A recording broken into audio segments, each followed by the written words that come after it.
Alright folks, top of the morning to you all from lovely Thailand here. Just gonna have a talk through with you in this one because in the evening time when I go out drinking around the bars around here and I get talking to other people and we talk about travel and stuff like that, and whenever I tell them about the time I spent in South America, they always seem very interested, so that gave me the idea to do this video. Okay, 3 years ago I spent 6 months traveling around South America. I went to 6 countries: Brazil, Argentina, Chile, Bolivia, Peru, and Colombia. Then I went home for about 3 months, cashed up, and then went back and did Central America for 4 months. Now, before I went away and did this journey, I was kind of expecting it to be pretty much the same as what Southeast Asia was like. Man, I was in for a shock. Absolutely nothing like each other. For starters, the first 3 countries where I travelled, Brazil, Argentina, Chile, are anything but cheap. In fact, they are quite expensive. They are European prices. I wasn't expecting this at all. I thought the whole continent was going to be like Southeast Asia, the usual loop that everybody does around Thailand, Vietnam, Laos, Cambodia. All these countries are very cheap. Brazil, Argentina and Chile, no, it's not cheap. It's the same as going travelling around Europe or something like that.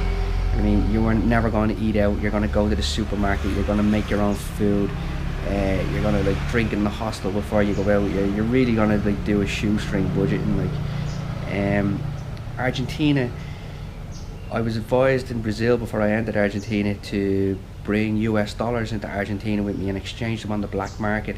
Now this does help a lot, it softens the blow, but I would have preferred it if I'd have known this before I even went to South America.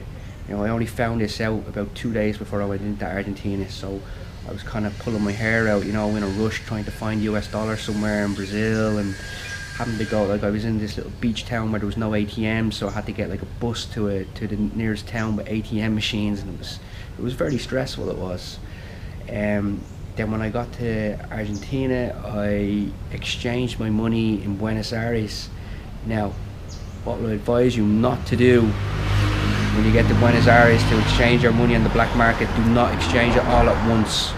Maybe $100, $150 at a time, because what is very common over there, if you go there with $1,000 exchange on the black market, they will show you they will give you the Argentinian money, and they will show you the first couple of notes and the last few notes to make sure they're not counterfeit, and the wad in the middle will be all counterfeits. So just get $100 exchanged, look at each note carefully and examine, make sure each note is the real thing. You know what I mean? Because they are known to be given counterfeits.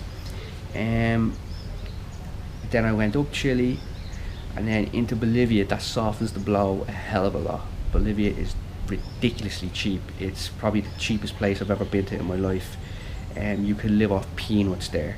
And when you've just travelled through Brazil, Argentina and Chile and you finally get to Bolivia, it's a great feeling. It really is. You can just relax.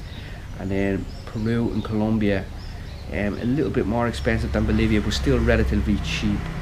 I'd say Peru and Colombia is probably about the same as here in Thailand, pretty much the same price range of everything. Another thing now which South America now would have over Southeast Asia, that would be border entries, visas. Now it can be a bit of a pain in the arse here in Southeast Asia, you know. When you're going to Vietnam, Laos, Cambodia, you have to bring 2 passport photos. You have to pay like 1,000 baht or something like that. You're hanging around at the border for ages waiting for like passports to get stamped and visas to get like stuck into the passport and all. It's a bit of a pain in the arse, to be honest. In South America, all the countries you enter, it's, when you're leaving the country, it's goodbye, stamp. When you're entering, hello, stamp, 90 days. No charge, no passport photos, no sending your passport off anywhere or anything like that. It's just stamp it, come on in. That's a big plus side, and anyway, for that. The The food now, Southeast Asia wins hands down, easy. South America, I was not like, there is like places where like the food is absolutely amazing, like, you know what I mean, like you haven't lived until you've had a steak in Argentina, but over there that's a luxury, you know what I mean. You wouldn't have it every day, you wouldn't have anything in the price range of it every day, you know what I mean. It's really spoiling yourself, you know what I mean. Whereas here in Southeast Asia, the everyday life of eating is just, it really is, it's remarkable, like, you know what I mean, because it's so cheap and you buy it on the street as well, and you know what I mean. Food, Southeast Asia wins hands down, definitely. Now this is a big factor, big factor. Danger, your own safety, you know. South America, it has got a reputation for being dangerous, and it is dangerous, okay, I will not lie. Here in Southeast Asia, I don't think it's dangerous at all. I think the people here are very friendly, they're very welcoming towards Westerners. South America, no, not at all. If they see you have white skin, they automatically think you're from the US of A. They call you names like gringo, go home, fuck you gringo. You know, I've had that a lot of times. Now, I haven't been robbed myself. The worst that happened to me was the police in Mexico stopped me at a checkpoint. I was drunk on my bicycle passing through a checkpoint, and they stopped me and they took my wallet off me and took all the money out of my wallet. You know, I only had about 10 quid in, but still it wasn't a very nice thing to do. The police are supposed to protect people, aren't they? Not steal from them. But I did not get robbed myself, but I heard a lot of stories about people getting robbed. And these weren't just like, you know, Chinese whispers, you know. These were pals of mine, you know what I mean, told me they got robbed. Nearly every country I went to, someone told me a story about getting robbed, walking down the street. You know, they were outnumbered or whatever, like 3 or 4 guys, pinned them up against the wall. Give me your wallet, give me your camera, give me your phone. A mate of mine, another Irish lad, was telling me that in Colombia he was going to a nightclub from the hostel, and he got stopped by a local lad, put a machete up to his kneecaps and took all his money off him. And these girls who were in the hostel with them drinking, going to the same nightclub, were about 10 yards further up the road, and they got stopped also and got robbed. Now the worst horror story of being robbed I heard over there, it was definitely true. The guy that it happened to, I was like actually hanging out with him. He was an American lad. He was doing, he was crossing from Honduras into Guatemala, and with these other people, like a mixture of Germans and Scandinavians that he met in his hostel, they decided to rent a private bus to go across the border. When they got across the border into Guatemala, they got pulled over at gunpoint, put into the back of a pickup truck, and got driven out to a field in the middle of nowhere. They stripped them of all their clothes, took all their belongings, passport, money, haversacks, clothes, everything, just left them with their underwear in this field in the middle of nowhere. And well, they said, like, the guy said that like everyone was like so panicked, and they thought like this is it, they were going to get executed and the bodies were going to be dumped in this field, but they didn't. They just left them stranded in their underwear and drove off with all their stuff. He walked back into Guatemala City, and he went to the fire brigade because he felt that maybe the police were in on it. That's how corrupt it is over there. But all the other people, the girls that were in the bus with him, they were also traumatised that they went home, but he continued his travelling. And it's just whenever, like, he got an emergency ATM card sent over and an emergency passport, and whenever he went to a new town, he'd go to the market, buy a t-shirt, a toothbrush or whatever like that. Fair play to him, you know what I mean. You gotta admire his character, you know what I mean.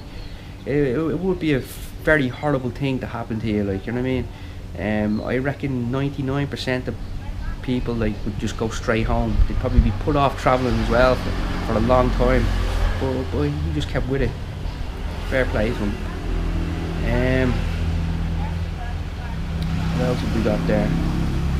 Visually now, like, I have to say now, like, as an all-round backpacking experience, I'd have to say South America, it cannot be beaten, you know what I mean.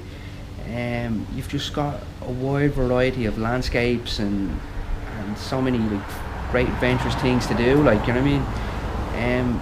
here in Southeast Asia, it's beaches, some cool jungle, and a whole load of temples, and a few markets. Of course, you get them everywhere.